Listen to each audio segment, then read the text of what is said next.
Hare Krishna, welcome everyone to our Srimad Bhagavatam overview class. We'll begin with our prayers.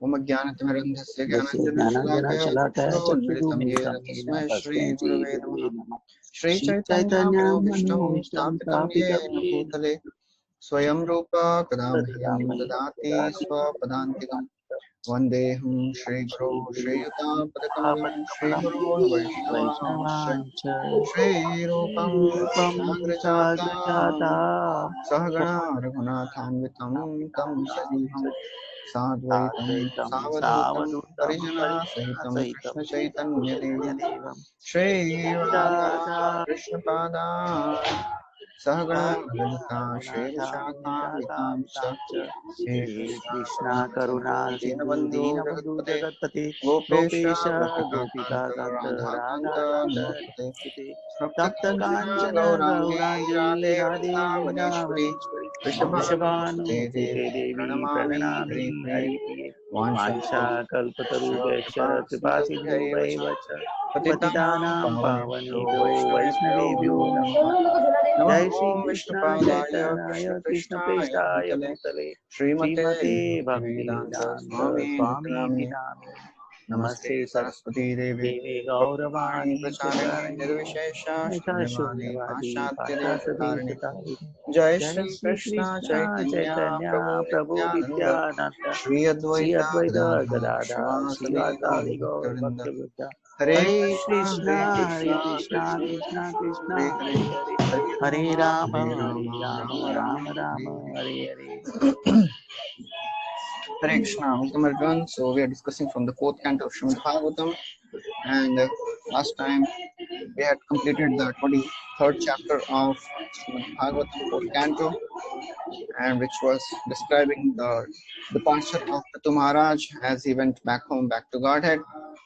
And there's a beautiful discussion going on. And now today, so the flow is, after the Dhruv Maharaj's story, Maitreya Muni told Vidura that Narad Muni told about this the story and beautiful departure of Dhruv Maharaj at the sacrifice of Prachetas.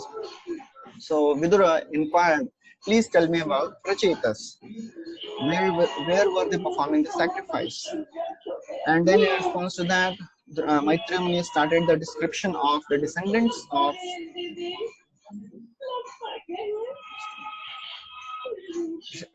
Maitreya Muni started the descendants of discussion of the descendants of Dhruv Maharaj, because Prachetas, they were coming in line of Dhruv Maharaj. They were one of the descendants of Dhruv Maharaj. Then in response to that, Maitreya Muni continued that there were many descendants of Dhruv Maharaj. One of them was Maharaj Anga. Anga's son was very, very sinful. His name was Vena.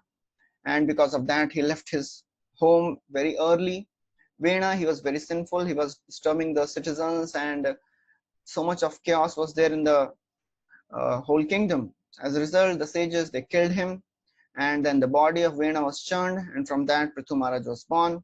And then Maitreya Muni told that this Prithu Maharaj, he performed a sacrifice, and in that sacrifice, Indra stole the cow, and then before that, Prithu Maharaj punished the Indra stole the horse, and then before that, Maitreya Muni told that uh, Prithu Maharaj, he punished Mother Earth, who was in the form of a cow.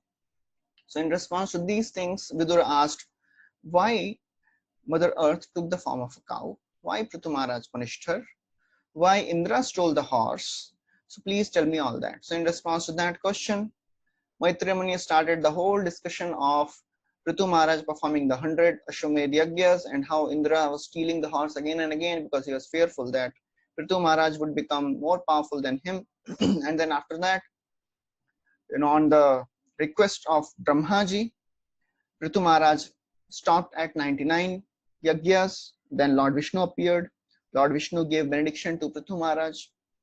And then after that, Prithu Maharaj ruled the kingdom very nicely. The whole chapter was describing the instructions given by Prithu Maharaj to his citizens. And then after that, the chapter 22nd described how Prithu Maharaj and Archi left the kingdom and went to the forest and performed severe austerities. and then they went back home, back to Godhead. So that was the whole story. So after the description, now the 24th chapter will begin today. So Maitreya Muni now begins the description of the genealogical line of Prithu Maharaj. So Vijitashva, he was the eldest son of Prithu Maharaj, and he was having the same reputation as the Prithu Maharaj. He was, as Prithu Maharaj was called as Prithu Shravah. Prithu Shrava means one who has very great glory and fame. So Vijitashva, he was also equally famous, equally reputed as his father, and he was also very, very affectionate to his brothers. So he gave his whole kingdom, he divided into different regions, and he gave these regions to different all his younger brothers to rule. He gave this eastern division to his brother called Haryaksha, southern division to Dhumrakesha, western division to Vrika, and northern division to Dravina. So this Vijitashva, because earlier when Indra, he had tried to steal the horse in his father's sacrifice, in the sacrifice of Prithu Maharaj, Vijitashva, he had followed Indra. He was about to kill Indra, but because Indra was wearing a form of a renunciant, Vijitashva did not kill him. Being pleased with this gesture of Vijitashva, Indra gave him a very, very special ability to disappear. And that's why Vijitashva was also known as Antardhan. So this Antardhan, he had, or Vijitashva, he married two wives. One was Shikhandini, and from that Shikhandini, Vijitashva or Antardhan had three sons, Pavaka, Pavaman, and Shuchi. So these three sons, they were earlier fire gods. They were cursed by Vishishta, and they had become the sons of Vijitashva. And then after their lifespan, they again went to their positions as demigods of fire. From another wife called Nabhaswati, Vijitashva had a son called Havirdhan. So Havirdhan, so Prabhupada writes in the purport that Antardhan, although Antardhan could understand that Indra was stealing the horse from his father, he did not kill Indra because he knew that Indra is a very, very powerful entity. He is a foremost of all the devatas. So even if sometimes great personality may commit some sinful activities, they should not be treated very, very severely. It should be disregarded. And Prabhupada quotes a verse from Bhagavad Gita, Api cheta suduracharo bhajate mam ananya bhak sadhur eva samantavya samyak vyavasito hi saha. Even if somebody who is a devotee of the Lord and performs some sinful activity, he should not be disregarded, he should not be criticized, because very soon by the power of devotional service, he'll again be back situated to the very, very wonderful status of being a sadhu. So in our life also, when we see some devotees committing some mistakes or some sinful activities, we should be very, very careful not to criticize them. Correct them if possible, if it is in our hand, try to correct them, but we should never criticize them. If we criticize great devotees of the Lord, then they may continue performing their devotional service, but we may fall down from our path of Krishna consciousness. So there is a famous story about one of the disciples of Prabhupada. His name was Purushottama Prabhu. He was the personal assistant of Prabhupada. And at that time, one of the devotees, he was a sannyasi, and he fell down from his position. And he came to Prabhupada and humbly submitted that, Prabhupada, I am not able to follow sannyas vows. Please give me permission. I want to get married. Prabhupada gave him all blessings, and he told that, please continue performing devotional service. And this devotee, he humbly left, and Purushottama, he heard all this, and he started telling this to everyone. And the result was, this devotee who had left his sannyas, he became so disgusted. He stopped practicing, and he completely got cut off from the devotees as a result of this sannyas, as a result of this offense. The this Purushottama Prabhu, he also could not follow the principles of devotional service. He also left. So therefore, this principle is very, very important to understand, that when a great personality or a great devotee commits some sinful activity, we should never ever condemn or criticize them. They may be 90% pure and they may have some just 10% of the sinful reactions remaining, and they are on their process of purification. And if we condemn them, if we criticize them, if we offend them, then we may be on the level of only 10% devotional service, 90% may be still remaining. So if we criticize and offend great devotees of the Lord, they may continue practicing devotional service, but we will fall down. So Vijitashva, he was very well aware of this principle, so he did not disregard him. He did not disregard Indra. So then after this Vijitashva or Antardhan, he very nicely performed his kingly duties for a long time, taxing citizens, punishing the criminals and fining people. But he was not very interested in all these affairs. It was very, very painful for him. So therefore, at a very early age, Antardhan or Vijitashva, he gave up kingly duties on the plea of doing a long sacrifice. Then, although he was engaged in this sacrifice, he was completely focused on the Supreme Lord, and he actually was worshipping the Supreme Lord in the form of Hamsavatar. And because he was such a very great devotee of Hamsavatar, he attained the planet Hamsa of Hamsavatar very easily.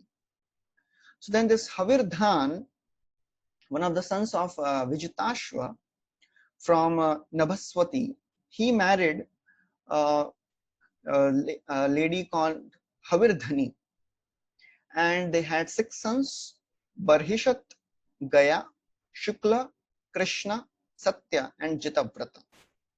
So of all this, Barhishat, he was a Prajapati. He was very expert in doing all these karma kand sacrifices. He was very expert in mystic yoga, and it is described Kriya Kandeshu Nishnata Yogeshu Cha Kurudduha.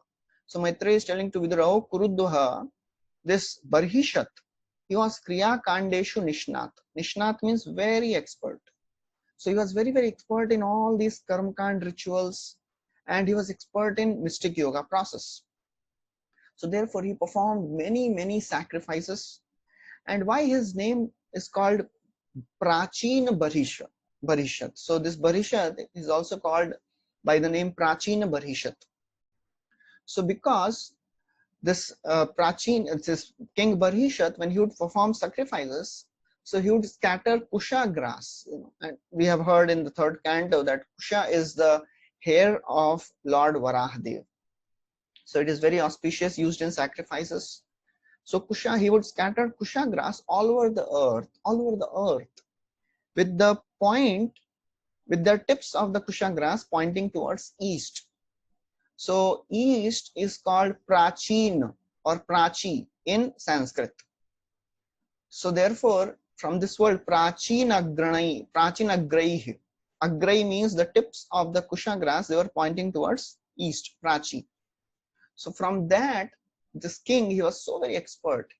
He was so very attached to doing these sacrifices that as soon as one sacrifice is finished, he would start another sacrifice. And this way he would continuously do sacrifice. And that's why his name was called as Prachin Barhishat. It is not old. Prachin means that one pointing towards east. So Prabhupada writes in the purport, Prabhupada never ever leaves a chance to give the essence. Prabhupada is like a loving mother, If a child is going to the hostel to study, mother will say 10 times same things. And child will say, I know you have told me 10 times, but still mother says, no, but still you should take care of your health, eat properly and all that. That is the love of mother. So every purport, whenever Prabhupada gets a chance, Prabhupada gives the essence. So in this purport, Prabhupada is writing, at the present moment, there is a similar need to perform Sankirtan movement all over the world. Harer Nam, Hare Nam eva kevalam kalau nasteva nasteva nasteva gatiranyatha. So in this age of Kali Yuga, there is no other way than to chant the holy names of the Lord. So this is a Sankirtan Yagya. This is Kali Yuga Dharma. Kali Yuga. So this is Sankirtan Dharma. Sankirtan Yagya is the Dharma for Kali Yuga. Kali Yuga Dharma Krishna Nam Sankirtan. So that is the Kali Yuga Dharma. So now it is described that this King Barhishat, he married a very beautiful and very chaste lady called Shatadruti, and her beauty is described in 2 verses. So Shatadruti, she was so very beautiful that when the marriage was going on, it is very funny and amusing how Shatadruti was so very beautiful. So Shatadruti, when she was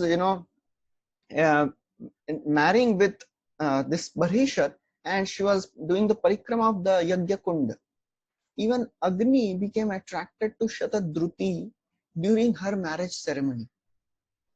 So Prabhupada writes a very interesting point. He says that the sex drive is so very strong in the living entities that the whole material world is running on this sex attraction.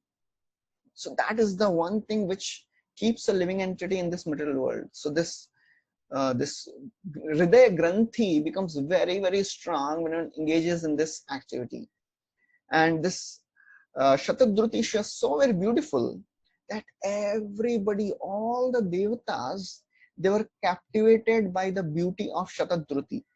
And it is described that they wanted to see the full beauty of Shatadruti, but because she was completely decorated with jewels and ornaments and beautiful silken cloths, they could just see the feet of Shatadruti, and on her feet she was wearing a very beautiful ankle bell, and by the tinkling of the ankle bells, all the devatas, they were getting attracted and captivated. So that is the illusory energy of the Supreme Lord. But Prabhupada writes that all this illusory energy, if somebody gets attracted to Krishna, then the illusory energy of the world cannot attract him. So therefore, Krishna Surya Sam Maya hai andhakar, yahan Krishna taha nahi maya ra adhikar. Krishne nama Vishtamana sada haridas, aranye rodita hoila Sri Bhava Prakash. When Maya Devi personally came to test Haridas Thakur, Nana Bhava Dekhai, she was showing all her glory of beauty. But Haridas Thakur is so very absorbed in chanting the names of Krishna. Krishne Nama Vishtamana. His mind was completely absorbed in chanting the names of Lord. Aranye Rodita Haila Stri Bhava Prakash. It is like somebody goes to the forest and cries in wilderness. Nobody will hear. Similarly, all the display of the feminine beauty had no effect on Haridas Thakur. So this is the only way by which we can come out of this entanglement of the attraction for opposite sex. One time Shubhag Maharaj, he asked Prabhupada, is there a hope that by this process one will become free from, I'll become free from this lust? Prabhupada said no. He became very discouraged. He thought maybe Prabhupada didn't hear properly. Asked again, Prabhupada, I was just asking, by the process of bhakti, when will get, after by one gets purified, the lust will go away, na? Prabhupada said no. Oh, then Maharaj became so very despondent and discouraged. After a few months again, he asked. He thought maybe Prabhupada is not in good mood. Again, he asked the same question. Prabhupada paused for a moment, closed his eyes, and then after some time he spoke. Govind Ichha. If Krishna willing, one can become free from this sex life. Only by mercy of Krishna, only by chanting the names of the Lord in right consciousness, one can become free from this desire for sense gratification. So then this Prachin Barhi, when he married Shatadruti, they had 10 sons who were called Prachetas. So these 10 prachetas, they were very, very elevated personalities. They were having all the good qualities. They were all equal in their vows, and they were called dharma snatah. Dharma snatah means they were endowed with religiosity. So Prabhupada writes that this word dharma snata is very, very significant, because all these 10 children, they were merged in the practice of religion. Therefore, they possessed all good qualities. यस्यास्ति भक्ति भगवती यकिंचन सर्वैर्गुणैस्तत्र समासते सुराः हरौ भक्तस्य कुतो महद्गुणा मते मनोरथेन सति धावतो बहि. A devotee, by the practice of devotional service, automatically develops all the good qualities in his character. So that is the wonderful nature of devotional service. One develops all the good qualities. So these prachetas, they were so very advanced in their consciousness that they were perfectly following the principles of religion. So then, when they grew up, Prachina Barhi, he ordered them that you go and you do tapasya to beget sons. Because to beget sons, proper nice children also requires lots of punya. And it is not like, people, they can beget children anytime, because in earlier times, the kings were very, very concerned and very, very careful what will be the consciousness of the soul who will be attracted to the womb. And for that, they would do intense tapasya just to get a right son. So therefore, this Prachinabari told these prachetas, you go and you do tapasya. So these prachetas, they went and they were trying to find a peaceful place. So they thought, all around there are so many distractions, so better we'll enter the ocean and there we'll do tapasya. So all these 10 sons, they were so very powerful. They entered the ocean and they were performing tapasya for 10,000 years. They were worshipping the Supreme Lord. And then Maitreya Muni says that, he says that yad uktam pathi drashtena girishena prasidata tadhyayato japantascha pujayantascha shamyatah. So Maitreya Muni is telling to Vidura that as they were going to do tapasya, on the way they met Lord Shiva. And Lord Shiva, he was very, very pleased with them, and he gave them this mantra. He gave them this chanting of the particular very beautiful mantras. And these devotees, these prachetas, with their complete control of the mind, dhyayanta, they meditated on, japanta, they chanted, pujayanta, and they worshipped the instructions given by Lord Shiva. Prabhupada writes, this is the secret of success. When after being initiated and receiving the instructions from the spiritual master, the disciple should unhesitatingly think about the instructions and the orders of the spiritual master and should not allow himself to be disturbed by anything else. So basically, initiation is not the end. Devotees think, now I am initiated, now I am going back to God for sure. Initiation means the beginning. So the spiritual life actually begins when we get initiated in a formal way. Of course, by the chanting, we are naturally connected to this process. But formally, one gets connected by the process of initiation. So therefore, Prabhupada writes, after getting initiated, one has to be really unhesitatingly, with full seriousness, try to follow the instructions of spiritual master. And Prabhupada writes, therefore, a disciple should always meditate on the order of the spiritual master. And that is the perfectional meditation. There are 4 types of meditation. Rupa dhyana, nama dhyana, guna dhyana, lila dhyana, and seva dhyana. 5 types. A devotee should engage in these 5 types of meditation. First is meditating on the names of the Lord. That we do by hearing the chanting of this Hare Krishna mantra. With full attention, to whatever way possible, try our best to meditate. That is called Nama Dhyan. From Nam, Rupa Dhyan. Then when we meditate on the beautiful form of the Lord, we take darshan of the Lord, we have to meditate. And third canto, we discussed in great detail how Kapil Dev describes right from the lotus feet of the Lord, one has to meditate with the face of the Lord. Then from the Nam to Roop, then Guna, the various qualities of the Lord, then Leela, then various pastimes of the Lord. And then by this process of meditation, one will actually come to the understanding of Seva Dhyana. Seva Dhyan means meditating on the service. So that is a service which a disciple has to render, to meditate on the instructions of the spiritual master and try to follow in whatever way possible, try to execute it.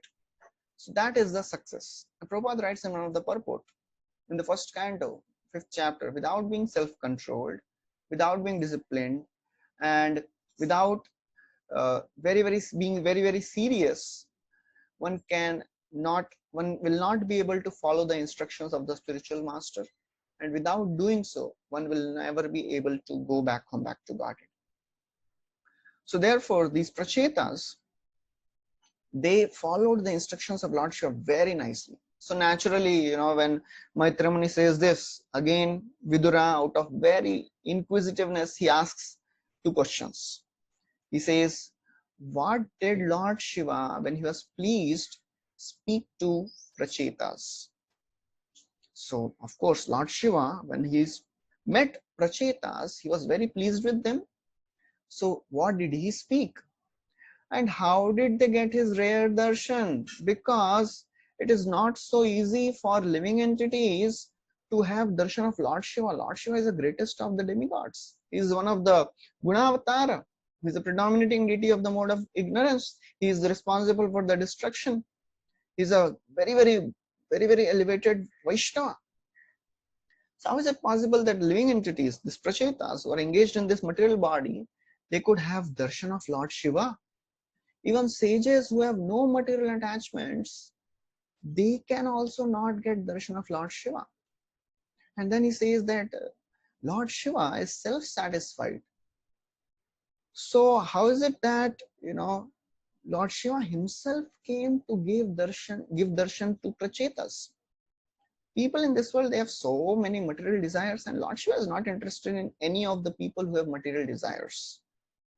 So how is it that Lord Shiva came to give darshan to these prachetas? So now in response to this, Maitreya Muni starts the description of beautiful song which is sung by Lord Shiva, and that is called Rudra Gita. So this is one of the sections in whole Bhagavatam. There are many places where songs are described. So this is the first section where a song is described. That's called Rudra Gita. So this chapter is basically called Rudra Gita. And in the 10th canto, we'll see so many of the songs. First is the song of the gopis, Gopi Geet. Then a song of the flute comes, that is Venu Geet. Then song of the bee comes, that is Bhramar Geet. Then the 11th canto, there is another song of King King Pururava, that is called Aila Geet. Then there is another song which comes, that is called Bhikshu Geet. Then 12th canto, there is another song that is called Bhumi Geet. So there are so many songs which are beautifully describing the philosophy and the glories of the Supreme Lord. So this is the first song which is coming in the Bhagavatam. So Maitreya Muni says that these prachetas, after they accepted the instructions of the father on their heads, Pitu Vakyam.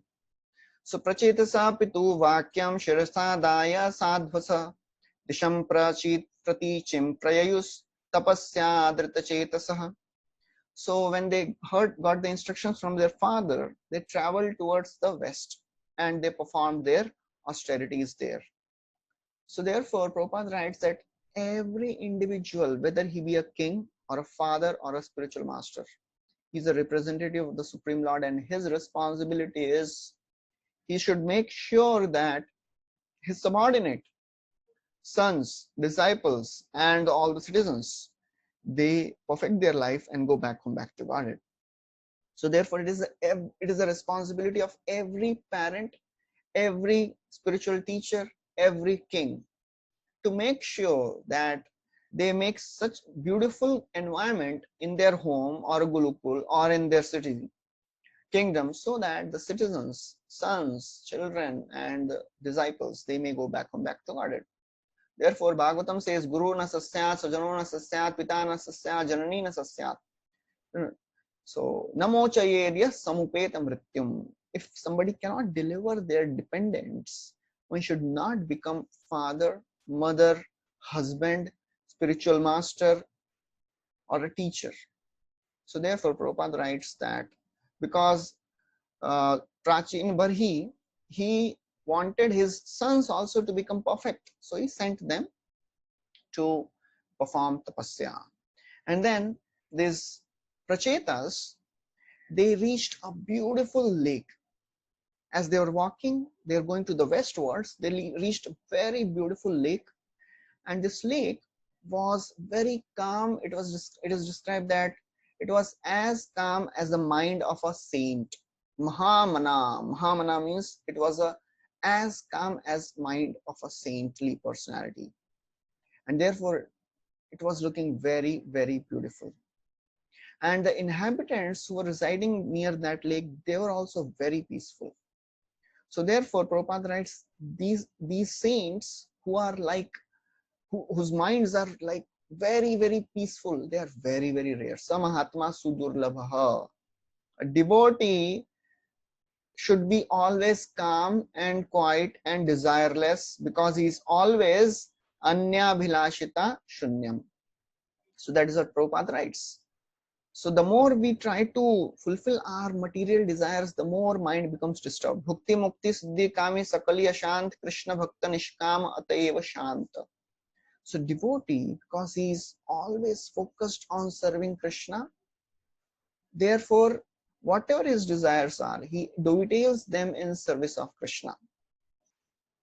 So then Maitremani describes the beauty of that lake. This lake was filled with beautiful lotuses, and it was inhabited with lots of sweet sounding birds like swans, cranes, chakravak. And then there was a very festive atmosphere. There were very wonderful trees, creepers, humming bees, and there was a wind which was scattering the pollens everywhere. And then when Prachetas, they reached that place, they saw that this place was filled with very celestial sound vibration. And they were amazed to see, and they were wondering from where this sound is coming from. As they were wondering, they saw Lord Shiva emerging from that lake. So Lord Shiva, who has a golden complexion, so the form of Lord Shiva is described. So Lord Shiva had a golden complexion, and he had a blue throat and 3 eyes, and he emerged from that lake along with his associates. So when these Prachetas, they saw Lord Shiva, the supreme deity, had appeared, they all immediately fell down flat and offered their obeisances. So Lord Shiva, he was very, very pleased with the Prachetas. Why? Because of 2 reasons. Because they were having very good character.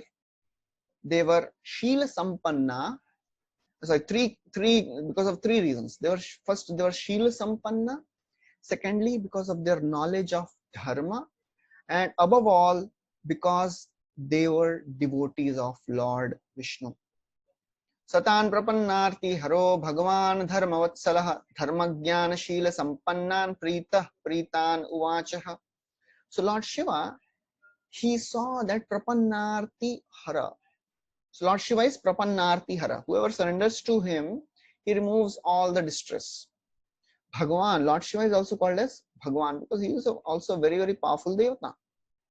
Dharma vatsalah. So there is an amazing difference between the description of Krishna and description of Lord Shiva. Krishna is called Bhaktavatsala, Lord Shiva is called Dharmavatsala. So Lord Shiva, he becomes merciful to those people who follow dharma.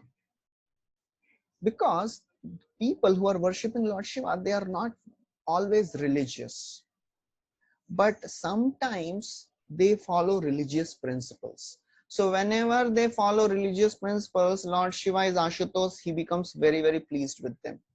That's why he's called as Dharma Vatsalah. Then Lord Shiva told them, O Prachetas, good fortune unto you. I know your plans, and therefore I have come to give you my mercy. So now Lord Shiva explains why he wants to give mercy to only Prachetas. There are so many living entities. Why you appeared here only in front of us? Because, very interesting line, very interesting verse, Lord Shiva says, Ya pararamasa sakshat triguna jiva sangitat bhagvantam vasudevam prapanna sa priyosime. This is a very, very important verse we have to understand. Many times, when people they start coming to Krishna consciousness, they think, अरे कृष्ण की पूजा करेंगे तो हम पहले इनकी पूजा करते थे, वो नाराज हो गए तो what will happen to them? They will curse us, they will trouble us. This verse describes what is the attitude of the devatas towards those who are devotees of Lord Krishna. So Lord Shiva is saying, Ya Param Ramhasa Sakshat, that Supreme Lord, who is Bhagwantam Vasudevam, that Supreme Lord Krishna is Trigunat Jiva Sangitat, who is the controller of everything material and spiritual. Bhagwantam Vasudevam Prapannaha. Anybody who surrenders to Supreme Lord Krishna, Sa Priyosime, he is very, very dear to me. So therefore, whenever anybody turns his face to Krishna, then all the devatas, they bestow all their blessings and they give them all the mercy so that they may become completely devoted to the path of bhakti. So therefore, so Krishna, Lord Shiva is telling to all these prachetas that what is the way to attain Brahma, what is the way to attain Shiva, and what is the way to attain Vishnu. So he says, a person who lives 100 sinless lives, he can attain the post of Brahma. And then if somebody performs a little more pious acts, they attain me, Lord Shiva. But by unalloyed devotional service, a Vaishnava attains the Vaikuntha planet. So therefore Prabhupada writes that if after being situated in Brahma Loka, when it becomes more qualified, he is promoted to Sada Shiva Loka. That we know that famous picture of VVT. After this Brahma Jyoti, there is Kailash, and then all the Vaikuntha planets, and then Ayodhya, and then Mathura, and then this Goloka is there. So this Sadashiva Loka is beyond Virja. It is on the margin of the spiritual material and the spiritual world. So those people who are more qualified than the inhabitants of Brahma Loka, they are promoted to Sadashiva Loka. And then Prabhupada writes, when they become even more qualified, they can attain Vaikuntha Loka. But then Prabhupada writes, but Sadashiva Loka is also not safe because it is marginal. People, even if they attain that Sadashiva Loka, they can still come back. But if somebody attains Vaikuntha Loka, that is the highest perfection. So therefore, Lord Shiva says only by unalloyed devotional service you can attain that Vaikuntha. And then he says, Atha Bhagavata Yuyam Priyastha Bhagavan Atha Namad Bhagavatanam Cha Preyananyasti Karhichit. So he says, Atha Bhagavata Yuyam, you are the devotees of the Lord. Priyastha Bhagavan Yatha. And as such, I appreciate that you are as respectable as the Supreme Personality of Godhead Himself. Priyastha Bhagavan Yatha. For me, Lord Shiva is saying, you are as respectable as Supreme Lord Vishnu. Namad Bhagavatanam cha. Actually, there is nobody which is more dear to me than the devotees of the Lord. So therefore, Lord Shiva is showing so much respect to the devotees. And then he says, Prayananyo asti karichit. And the devotees of Lord Vishnu, they also respect me in the same way. They also consider me very, very dear. Because Lord Shiva is Vaishnavanam Yatha Shambhu. So therefore, Prabhupada writes that even gopis, they worshipped Lord Shiva and Durga both. There is a Gopishwar Mahadeva temple where gopis would worship Lord Shiva. And there is a deity of Katyayani Devi. Gopis would worship Katyayani Devi also to get Krishna as their husband. So therefore, Lord Shiva is saying, you are very, very dear to me. You are as respectable to me as the Supreme Lord Himself. And then he says, I will give you one mantra. Idam viviktam japtavyam pavitram mangalam param nishreyasakaram chapi shruyatam tadvadaminah. He says, Idam viviktam japtavyam. I shall chant one mantra which is not only pavitram, mangalam, param, it is transcendental, it is pure, and it is supreme. But nishreyasakaram chapi. Nishreyasa means it is the best prayer for one who is aspiring to attain the supreme planet. Nishreyasaya lokasya dhanyam swastenam mahat. That is also described about Bhagavatam. So Vyasdev also wrote this Bhagavatam because dhanyam swastenam mahat. It is very, very glorious, auspicious, and supreme literature. So Lord Shiva is saying, I will also tell that mantra, which is Nishreyasakaram, which is Pavitram, Mangalam, Param, and Nishreyasakaram. These are the four qualities of the song which Lord Shiva is going to sing now. This is very transcendental, pure, auspicious, and it can give highest realization of attainment of the Supreme Lord's abode. And therefore, Shruyatam, when I chant this mantra, he's saying, please hear it very carefully and attentively. So then with a peaceful heart, Lord Shiva spoke this Rudra Gita to all the Prachetas and Prachetas. They were very humbly standing with their folded hands. And now Lord Shiva begins his Rudra Gita. So this Rudra Gita, first of all, Lord Shiva is offering obeisances to the controlling deities for purification of the body, purification of the senses, and purification of the antahkarana. So then Lord Shiva begins, Jitamta atma vidvarya swastaye swastirastume bhavatarad saradham sarvasmatmane namaha. So he says, Jita atma vidvarya. You are the best of atma with. Atma with varya means, atma with means one who knows the self. Varya means best. So he's saying, O Prachetas, you are the best of those who are atma with varya. You are the best of self-realized souls. Swastaye swastir astume. Since you are always auspicious for the self-realized, let me also have that auspicious condition. So therefore, he's saying to, he's telling to all the Prachetas that you are always auspicious for the self-realized souls, and let me also have that auspicious condition. And therefore, he's saying, Bhavata Aradhasa. Now he's saying to Lord Vishnu, Bhavata Aradhasa. You are worshipable by the virtue of all perfect instructions you give. And therefore, Sarasma Atmane Namaha. Let me have perfection by worshipping you. So, Prabhupada in this purport describes that, first of all, he is glorifying the devotees of the Lord. So, Lord Shiva is glorifying the devotees. All glory is unto you, O my Lord. And then he says, Lord is supreme entity. Nityo nityanam chetanas chetananam. He is the one who gives all the intelligence. Dadami buddhi yogam.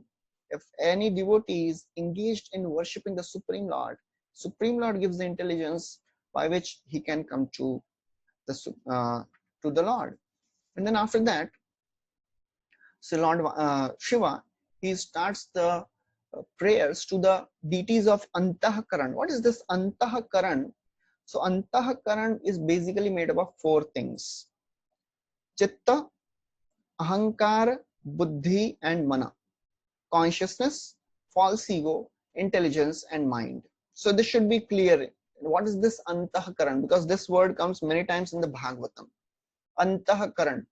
So Antahkaran is a aggregate of four things: mind, intelligence, ego, and consciousness or chitta. And all these four things has a deity.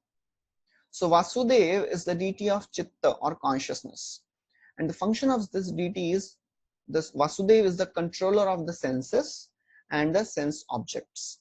And therefore, Lord Shiva is saying, please make my consciousness peaceful and unchanging, and make it conscious of bhakti by revealing your beauty. So therefore it is praying to Lord Vasudev that please make my consciousness be unchanging, very, very steady, so that I can focus on your beautiful form. And then he says he's offering prayers to a deity of false ego, which is Sankarshan. So Sankarshan, the function of this deity is he's the master of disintegration, or he's the master of destroyer of the destruction of the universe, and therefore the purpose is, he says, I am blind to my, because of my possessiveness of this world. That is a false ego. Aham mameti. Everything belongs to me and mine. So therefore I am praying to Lord Sankarshana that please remove this possessiveness, this ahamta and mamata. And if my ego, false ego is removed, then my true ego will arise. And then I will identify myself as the servant or the devotee of Supreme Lord. And then he prays to Pradyumna, who is the deity of intelligence. And he says that please, you are the deity of intelligence. My intelligence is sleeping. We have a spiritual intelligence and a material intelligence. Material intelligence means when our intelligence gets covered with these material modes, then we cannot decide what is good for me, what I should be doing, and we get attracted to sense gratification. So therefore he is praying to Pradyumna that, oh Lord Pradyumna, please wake up my intelligence so that my intelligence gets situated in bhakti. Dadami buddhi yogam tam. That is what Krishna is saying in Bhagavad Gita. Tesham satata yuktanam bhajatam priti purvakam dadami buddhi yogam tam. So that is the function of the Pradyumna. And then he's praying to Aniruddha. So Aniruddha is the deity of the mind. And the function is, this Aniruddha is the director of the mind. And mind is the chief of all the senses. Shrotram, Chakshu, Sparshanam, Cha, Rasanam, Gharanam, Evacha, Adhishthaya, Manaschayam, Vishayan, Upasevate. So these 10 senses, Shrotram, Chakshu, Sparshanam, Rasanam, Gharanam, these are the 5, Gyanendriyas, and 5 Karmendriyas are there. So 5 Gyanendriyas, the center is Adhishthata. Who is the Adhishthata? Who is the controller? Controller is the mind, which is like the center of these 5 senses. And Aniruddha is the deity of this mind. So therefore he's praying, oh my Lord, please show mercy so that my mind be attracted to the Lord's lotus feet. At present our mind is attracted to so many things of the world. But if our mind is focused on Krishna, that is the success, that is the liberation, cause of liberation. Mana eva manushyanam karanam bandhanam mokshayah, as it is said in Bhagavatam. Mind is the cause of the bondage, liberation, and karanam bandhanam mokshaya. This is the cause of bondage and liberation. So therefore he's praying to Aniruddha that please may my mind be attracted to the Lord's devotional service. And then after saying this, After purifying the four components of Antahkarana, Chitta, Ahankar, Buddhi, and the mind by worshipping the deities of these four things, Vasudev, Sankarshan, Pradyumna, and Anuruddha, now he offers the respects to the predominating deities of the elements, the five elements, Bhumi, Apo, Analo, Vayu, Kham. So now he is offering the prayers to these five deities in the four verses. Why he is offering this deity worship to the five deities? To purify the gross elements. So now we have to understand, first he purified the antahkaran, mind, intelligence, consciousness, and ego got purified by worshipping these deities. Then the gross elements has to be purified. The body is made of gross elements, which constitutes the external senses also and the body also. So these five deities have to be prayed on so that our body becomes pure. So then he worships he's offering prayer to the deity of I, that is the Surya. And he says that Surya nourishes all the jivas, and if somebody worships Surya, means that Surya is the form of Aniruddha. So, and by worshipping this Surya, the doors of liberation gets opened, because Surya is a incarnation of Aniruddha. And therefore he says, may my eyes be purified, because of the sun we can see everything. So therefore may my eyes be purified so that I can see the Lord. And then he offers prayer to the Agni. Agni is the deity of speech. That speech gets his power because of the Agni Deva. And then he says, O Agni Dev, please engage my words in chanting the name of the Lord, chanting the glories of the Lord. As Kulakshekar Maharaj says, Jihve pibaswa mritametameta Govinda damodara madhaveti. So this is a Bilmangal Thakur is praying. Oh my tongue, please chant the names of the Lord. So therefore, when we pray to Agni, who is the presiding deity of the tongue and speech, one can get a power to chant and glorify the names of Lord. And then he prays to Soma. So all these deities, you may say, these are devatas, but actually Lord Vishnu is seeing that all these devatas, they are the representatives of the Supreme Lord. So therefore, while worshipping these devatas, he is actually worshipping the Supreme Lord.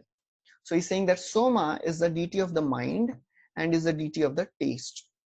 So he says that, please, O Somadev, he is the one who gives Pitri Loka, because Somadev, this moon planet, is also called as Pitri Loka. So he says, please purify me of all the debts. Devarshi Bhuta Trinam Pitranam Nakinkaro Nayam Ranichanajam Sarvatmanaya Sharanam Sharanyam Gatom Kundam Pariritya Kartum. Because we are in this material world, we have so many debts. How to be free from the debts? He's praying to the moon god. So all our ancestors, because they are staying in the Pitri Loka. So therefore he's saying, please free me from the debts to all the Pitas, all the Devatas, the sages, the Jivas, and please engage my mind in Bhakti. So if somebody performs intense devotional service, he'll be free from all these debts. And then he's praying to moon god also, because he's the deity of the taste also. He gives the taste for all the jivas, and he gives the form of all the tastes.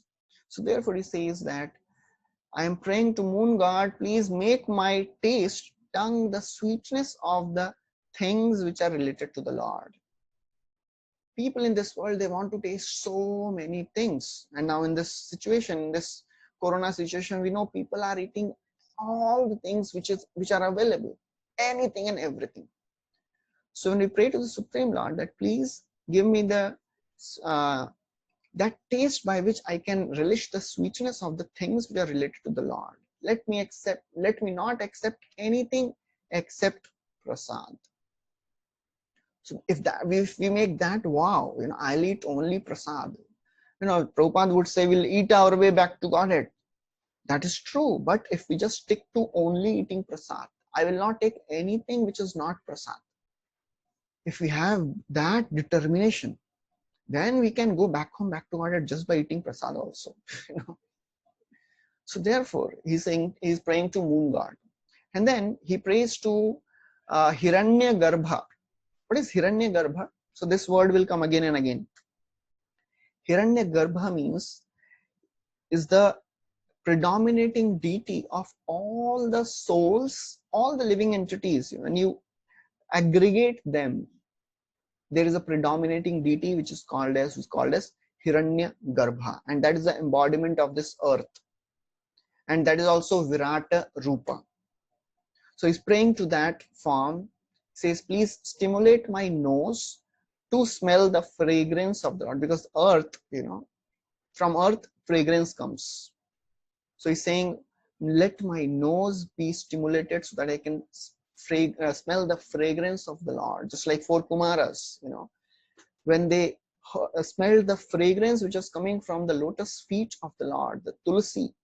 Tasya nayanasya padaravinda kinjal kamishra tulsi makaranda vayu antargata swavivarena chakarate sham sanshobham aksharajasham apichitta tanvoh.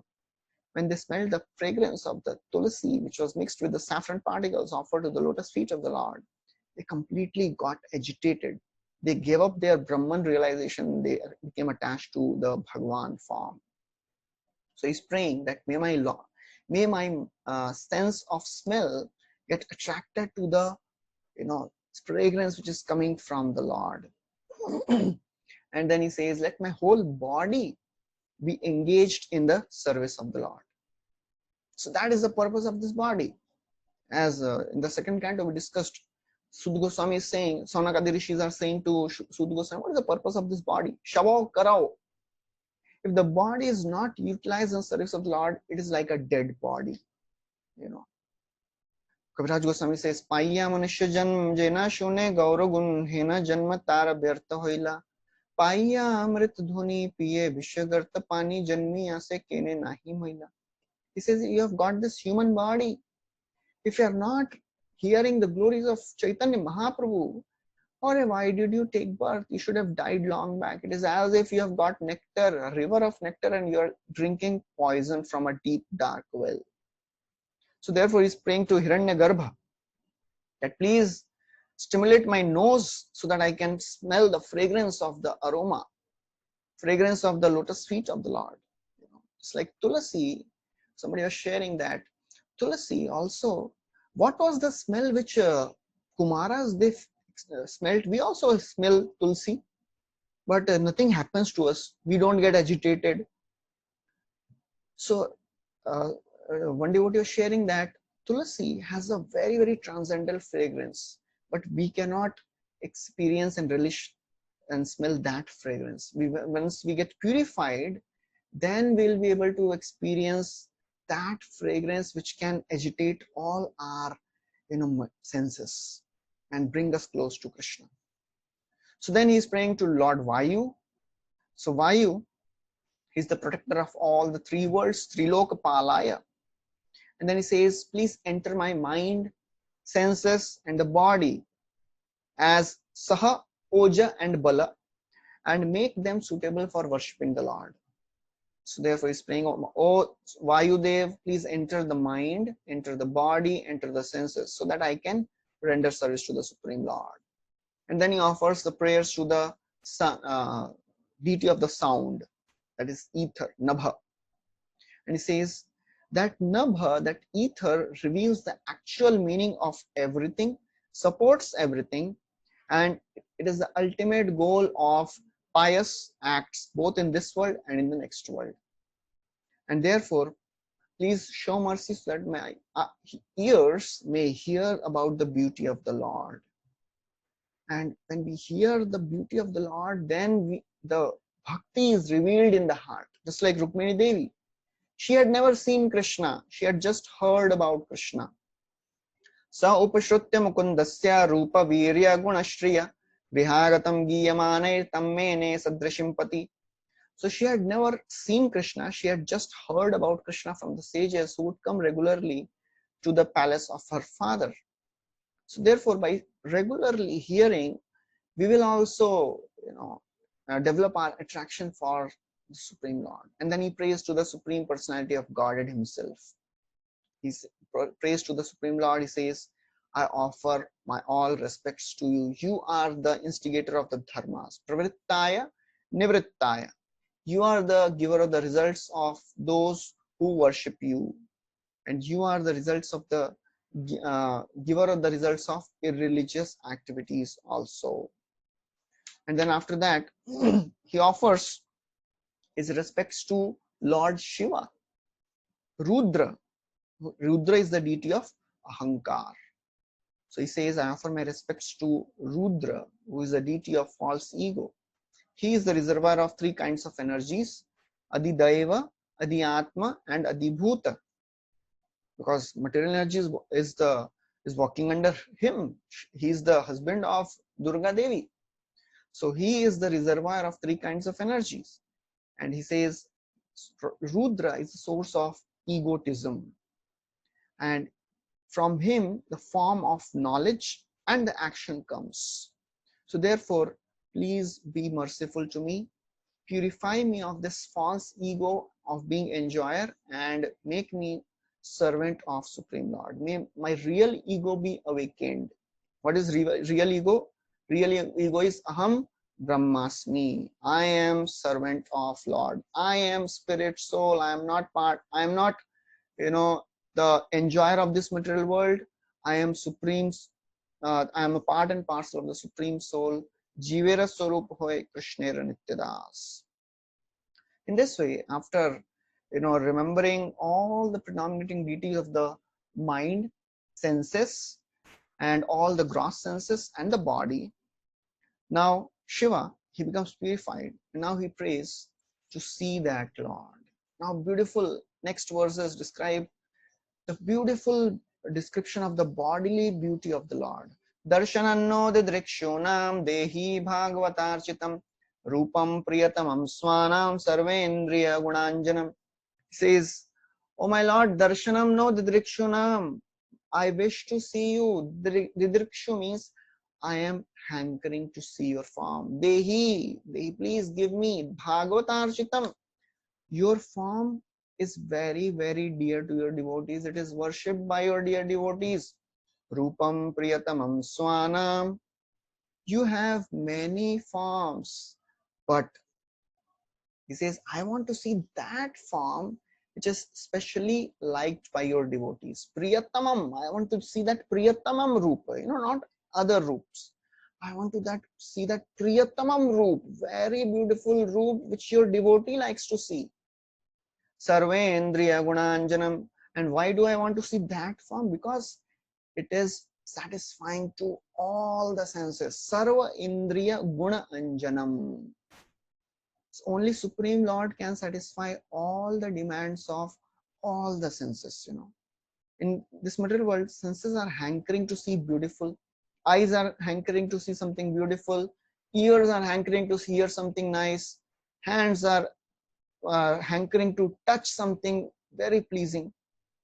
When we get darshan of the Lord, Supreme Lord can satisfy all the senses, sense of seeing, tasting, smelling, touching. Everything can be satisfied. Rishikena Rishikesha Sevanam Bhaktir Uchyate.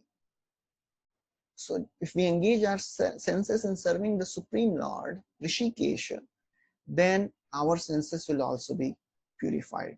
Chaitanya Gosaina Lila Amrite Rasar Sarvendriya Tripta Hoye Shravane Yahar. Kaviraj Goswami says the same effects one can get by worshipping Lord Chaitanya Mahaprabhu also. Chaitanya Gosaina Lila Amrite Rasar. It is the essence of nectar. Sarvendriya Tripta Hoye Shravane Yahar. All the senses become pleased and satisfied. Tripta. Shravanayahar, by hearing the pastimes of Chaitanya Mahaprabhu. Krishna Lila Amritasar Tara Shata Shatadhar Dasha Dike Baheha Haite Sai Chaitanya Lila Hoye Sarovar Akshay Manohamsa Charaha Tahate. Krishna Lila is like a river of nectar flowing in all the 10 directions. Dasha Dike Bahe. Sai Chaitanya Leela hoye. Chaitanya Leela is like a inexhaustible reservoir of nectar. Mano hamsa chara tahate. So devotee should engage his mind and senses in tasting this nectar of Hari Katha and Chaitanya Leela. चैतन्य लीला अमृतपुर कृष्ण लीला सुकरपुर दुहे मिली होए सुमाधुर्य साधु गुरु प्रसादे तहा एई आस्वादे सेई जाने माधुर्य प्रचुर Chaitanya Leela is like Amrit, nectar, sweet rice. Krishna Leela is Sukarpur. It is like Krishna Leela is like adding camphor in that. Duhe mili hoye sumadhurya. And when we taste a sweet rice which is mixed with camphor, it is very, very tasty, you know. So in our temple, every morning, devotees, they offer sweet rice to the Lord.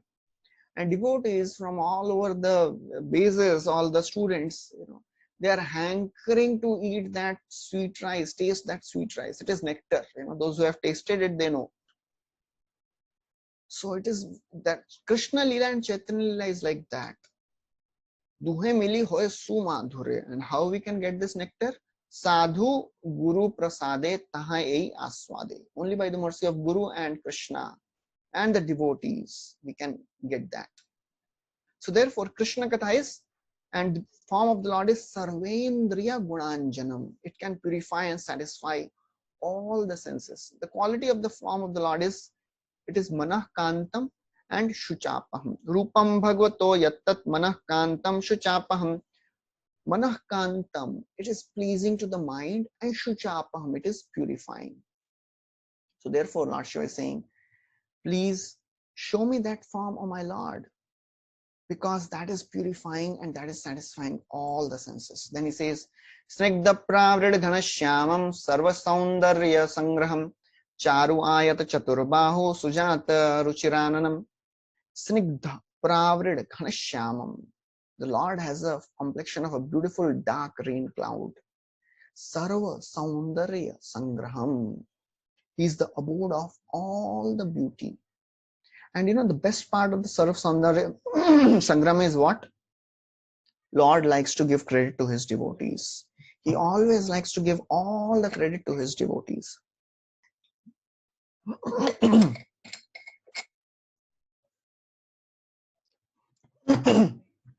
That is a Sarva Saundarya Sangraham of the Lord. Charu Ayata Chaturbahu, and he has 4 hands. Sujata Ruchiranam, very attractive face.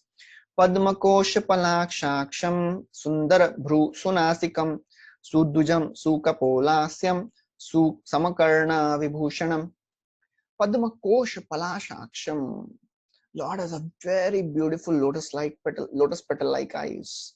Sundar Bhru Sunasikam, very beautiful eyebrows, very nice raised nose. Sudwijam. Dwijam means teeth. You know, teeth, they take birth twice. Their teeth are there in the, you know, bones, and when they come out, it is second birth for the teeth. Sudwijam, that is why they are called Dvija. Sudwijam Sukapolasyam, very nice forehead, which is encircled with, which is covered with locks of hair. Samakarna Vibhushanam, very beautiful ear decorated with beautiful earrings, you know. And then Lord's beauty is described. He says, you know, Lord shows, you know, he bestows his wonderful glance of affection on his devotees, and he wears a very beautiful silken cloth. And then he has a crown on his head, and he has a necklace and anklets and belt. And then he says, you know, he has a very broad shoulder like a lion, and you know, the jewels which he is wearing reflects on his cheek, which looks very, very beautiful. And he says that on his neck there is a kaustubhamala. And then he says, you know, describes the beauty of Lord's navel and Lord's belly, and then Lord's lower body. And then after describing all these beautiful things, beautiful form of the Lord, now he starts the description of the lotus feet of the Lord. And then he says, Padasharat Padma Palasharocisha Nakadvibhirno Nantar Gat Agham Vidhunvata Pradarshayashvayam apasta sadvasam padam guru marga guru tamojasham. He says, "Oh my Lord, your two lotus feet are beautiful as two autumnal lotus petals. These toenails, they can dissipate the darkness in the heart of a devotee. There is a effulgence which comes from the nails of the Lord, as we heard in the third canto also. Kapila describes that when we meditate on the beautiful lotus feet of the Lord, then Jyotsnabhir ahat mahad hriday andhakaram yachauchanishrit sarit pravarodakena tirthena mudnyati kritena shiva shivo bhut dhyaturmana shamala shaila nisrishta vajram dhyaye chiram bhagavatas charanaravindam. So a living entity has created a mountain of anarthas, mountains of sense. Lotus feet of the Lord, they are like thunderbolt. They can destroy this mountain of anarthas. So therefore he says, please kindly show me that form which dissipates the darkness from the heart of a devotee. Prabhupada writes that devotees, when they take darshan of the Lord, they take darshan from the lotus feet of the Lord and they rise up to the lotus face. Similarly, just like Srimad Bhagavatam, when we read Bhagavatam is non-different from the form of the Lord. We discussed right in the beginning of this Bhagavatam discussion. Pado yadiyo pratamo dutiyo tritiya turyo kathito yadoru. So two cantos, first and second, they are the lotus feet of the Lord. Third and fourth, they are the calves of the Lord. And it goes on right up to the 10th canto, which is the lotus face of the Lord. Prabhupada writes, similarly, when we read Srimad Bhagavatam, we have to take darshan right from the lotus feet, read from first canto, and then gradually reach up the 12th canto, 10th canto. And then he says, what is the result of this meditation? Etad rupam anudhyayam atma shuddhim abhipsitam yad bhakti yogo abhyatah swadharmam anuthishtatam. He says, if somebody meditates on the beautiful form of the Lord in this way, then Atma Shuddhi, one gets purified. And secondly, Abhayadaha, one becomes free from the fear of this world. Fear is the most prominent emotion in this world. Everything is driven by fear. Whatever people do, people eat because they have fear of dying. People have so many of the comforts because they are fearful. If I'll not have these comforts, I will not be able to enjoy properly. Fear is the most prominent factor. How to be free from the fear? Only by the practice of bhakti. Abhayam sarvada tasmai dadami etad vratam mama. Lord Ram is saying, Sakrat eva prapanno ya tavasmi iti chayachate. Abhayam sarvada tasmai dadami etad vratam mama. Whoever surrenders to me and says once, oh my Lord, I am yours, I give him fearlessness. Bhayam dvitiya abhiniveshatah syat ishad apetasya viparyaya smriti. If somebody differentiates between, oh, this is this material world and that is spiritual, that is something different. No, if somebody sees everything is in relation to the Supreme Lord, they become fearless because they depend on the Lord completely. Then after describing glorifying the form of the Lord, Lord Shiva glorifies the process of bhakti. He says, oh my Lord, you are obtainable only by the process of bhakti. Bhavan bhakti mata labhyo durlabha sarvadehinam swarajyasyapi abhimata ekantenatmana vidgatah. He says, Bhavan bhakti mata labhya. You can be easily obtained by your devotees. Only devotees can attain you. Durlabha sarvadehinam. Not possible for any other living beings. Only devotees can see you, oh my Lord. Only devotees can attain you. Swarajyasyapi. Even Brahma, even Indra, they desire you, oh my Lord. Ekantenatma vidgati. You are the ultimate destination of great souls like Kumaras. So therefore Prabhupada writes, nobody can attain Lord by reading the Vedas. Vedeshu durlabham adurlabham atma bhakto. Only by process of bhakti one can understand. Bhaktyamam abhijanati. And then he says very wonderful verse. He says, this bhakti is so very rare. Tam duraradhyam aradhya satamapi durapaya ekant bhaktya ko vanchet padamulam vinabahi. He says, tam duraradhyam aradhya. This pure devotional service is duraradhyam, very difficult to attain. Satam api, even for liberated persons. Nobody can attain devotional service.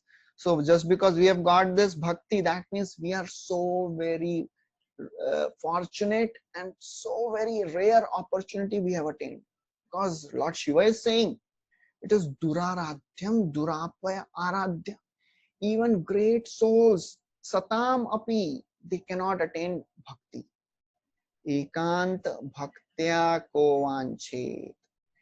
Only by devotional service one can satisfy you. Padamulam. Ko vanchet padamulam vinabhahi. Are, who will give up this process and take to other process of self-realization? Are, this is the best way. Only if somebody is an, an unintelligent fool, he will give up this process. Coming to Krishna consciousness is one who does not come to Krishna consciousness. He is unfortunate. If somebody comes to Krishna consciousness, he is most fortunate. But if somebody, after coming to Krishna consciousness, practicing for some time, if he leaves Krishna consciousness, there is nobody who is more unfortunate than him. So therefore, he says that even death cannot touch a devotee. Yatra nirvishtam aranam kritanto nabhimanyate vishwam vidhamsayan virya shaurya visfurjita bhruva. He says, oh my Lord, even time cannot approach a devotee of the Lord because they are surrendered to your lotus feet. Time destroys this whole universe. You destroy this whole universe just by the movement of your eyebrows. Subhruva, just by movement of your eyebrows, you can destroy this whole world. But your devotee is not destroyed. Te deva siddha parigita pavitra gatha ye sadhavo samadrisho bhagavat prapanna tanopasidat harer gadaya bigupta tesham vayam nachavaya prabhavama dande. Yamaraj is telling to Yamdutas, oh my sons, please don't go near devotees of Lord Vishnu. They are glorified by Devatas, Siddhas. They are continuously glorifying the devotees of the Lord. Are, even I, even Brahmaji, even Lord Shiva, they have no control over devotees of the Lord. Devotees of the Lord, they are always protected by Lord Vishnu. Lord Vishnu is circumambulating the devotees of the Lord with Gada in his hand. Just like Parikshit Maharaj, he saw that Paribhramantam Ulkabham. He saw Lord Vishnu, somebody circumambulating me and protecting me. Then he says, devotee association is so very rare. Shanardhena api tulaye na swargam na punarbhavam bhagavat sangi sangasya martyanam kimutasisha. Are, even if somebody gets half a moment of association, shan ka ardha, half a moment of association, and we discussed in third canto what is a shana. It is a fraction of a second. This cannot be even compared to swarga or apavarga. Bhagavat sangi sangasya. Are, Bhagavat sangi ka sang is so very rare. It cannot compare to even swarga or even liberation. What to speak of the mundane things of this world. So this is the glory of devotee. This is the glory of association of devotees. Chakravarti Thakur writes that, therefore, oh my Lord, one should desire association of your devotees. By half a moment of association, one gets such results. How much more he will gain by several moments of association? And how much more he will gain if association takes place with devotee, which produces further bhakti? And how much result if that association takes place with prema? If a sadhaka, if somebody gets association of a sadhaka for a half a moment, such a result. If many moments, what to speak of that? if somebody gets a chance to associate with pure devotees, unimaginable fortune one has. And Swarga and all these things even does not come in picture only, And then after describing the glories of the devotees of the Lord, so he describes the relationship of the Supreme Lord with this material world, and he says how Brahman is a this pervading, all pervading feature of the Supreme Lord. And then he describes the relationship between Maya, Lord, and Jiva. And then he says that you are the universal form consisting of the five elements from whom this mind, false ego, intelligence, and Paramatma, everything is coming. And then he says you are that Mahavishnu from whom this whole universes are coming, and from you all these three modes are coming out. You are creating this whole universe. You are that Paramatma. You enter that this whole creation in many forms. You are entering this Paramatma as the Garbhodaksha Vishnu. And he says, how all these living beings, they are enjoying. Just like honeybees, they enjoy the honey in their honeycomb. So Prabhupada writes a very wonderful purport. He says, in the honeycomb, all the honeys, they enjoy all the honeybees, they enjoy the honey. At the same time, they are being bitten by other honeys and other honeybees. Similar living entities in this world, they are also trying to enjoy. At the same time, they are suffering so much. And then he says about time factor. What is this time factor? He says that people, in this world, they don't understand that time is devouring everything. Time causes everything to be destroyed, just like one animal is eaten by another animal. Time scatters everything, just like wind scatters the clouds in the sky.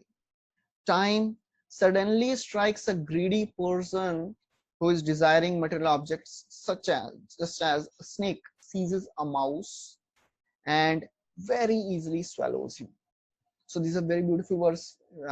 Lord Shiva says, Pramattamucchayriti kritya chintaya pravriddha lobham vishayeshu lalasam tamapramatta sahasa vipadyase shulle lihano ahiriva mukhamantakaha.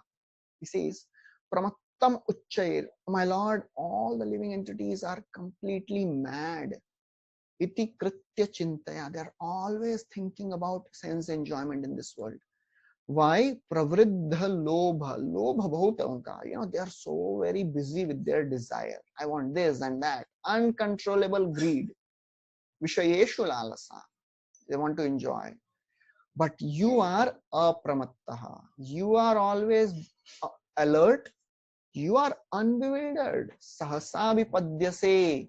Suddenly, in the course of their enjoyment, you strike them, just like a snake, shulle lihano ahi. Ahi means snake. Just like the snake seizes a mouse and swallows him very easily. So therefore, then he says that, oh my Lord, any learned person knows that unless he worships you, his entire life is spoiled. So therefore, knowing this, how can he give up worshipping your lotus feet? So therefore, it is described by, Lord Shiva that one should only worship the Supreme Lord. And that's how, he concludes his instructions to all the prachetas. He says, oh prachetas, my dear prachetas, please chant this mantra which I have given you. Perform your prescribed duties. Offer your mind and heart and pure consciousness to the Supreme Lord. And therefore worship the Lord who is there in everyone's heart. Chant his glories, study this mantra, contemplate, being very, very strict in your vows, with your focused intelligence, chant this mantra every day with great respect. He says, this is not my mantra. This is the mentality of every great devotee. Even Lord says, ye main nahi bol raha, ye suna hai, that person, that sages, Chushibir Bahudha Gitam. So Lord Shiva is saying, I heard this mantra from Brahmaji in the beginning, and he gave me this mantra and told me that you chant this mantra, you'll be free from ignorance. So therefore, and by chanting this mantra, I became free from all the ignorance. So therefore, please you also chant. And then it said that whoever chants this mantra, he becomes devotee of the Lord. He gets the highest benefit.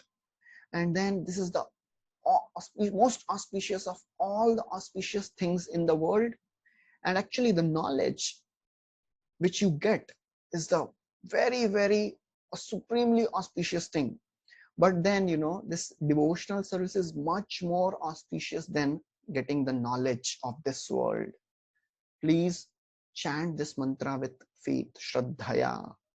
Whoever chants this mantra with faith easily conquers the Lord, who is very rarely conquered. One attains anything desirable in this world by chanting this mantra, and hearing these prayers in the early morning and letting others hear them certainly frees one from all the bondage. So therefore, O Prachetas, recite these prayers with concentration, which are as effective as great austerities, and in the end, you will achieve your desired result. So this is the end of the Rudra Gita. So thank you very much. Sorry for extending a little bit. So I just wanted to complete this chapter. So thank you very much. Hare Krishna. Srila Prabhupada ki jai. Granthra Srimad Bhagavatam ki jai. If anybody has any questions, you can ask, or we'll stop here.